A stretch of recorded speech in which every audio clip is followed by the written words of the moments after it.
근데 참 난 안타까워. 그냥 이런 시기적으로 봤을 때 검정토끼 해는 이 검정토끼 해만 봤을 때는 좋거든요.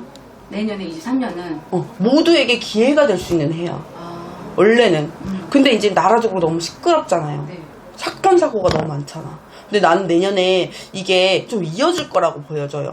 3월까지는 좀 시끄러움이 많이 이어지지 않을까. 그래서 3월까지는 사람들이 좀 힘들어. 정신 차릴 수가 없어. 이런 사건 사고도 많이 발생을 하고 해서.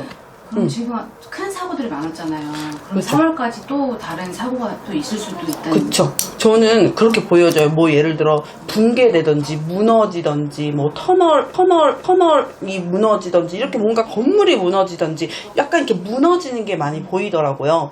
이 3월 이전이 가장 중요해. 그때 또 제가 봤을 때는 이런 나라 윗사람들끼리의 분쟁이라든지 이런 말 많고 시끄러움이 너무 많을 것 같아. 그럼 3월까지 이제 서로 싸우겠지. 뭐 네가 맞네 내가 맞네 싸우겠지. 그러면은 이제 서로 죽이기를 할 것 같아 나는.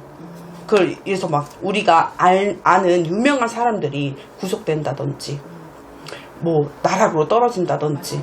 그러니까 나만 살고 보면 돼. 약간 그런 주의로 23년은 흘러갈 것 같아서 이 입을 조심해야 돼. 원래 토끼띠들이 이 구설로 토끼띠가 아니라 토끼해가 구설로 좀 말이 많대요.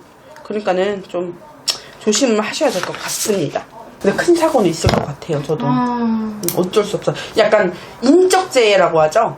흔히 말한 사람의 실수로 인한 재해가 좀 더 많지 않을까. 자연재해는 어떨 수 없어. 자연재해는 매년 있잖아요. 이거는 말할 필요가 없어. 근데 인적 재해로 인한 사건 사고가 조금 있지 않을까. 내년에는 좀 그런 이슈가 되지 않을까. 그래서 조금 각자의 몸을 사셨으면 좋겠어.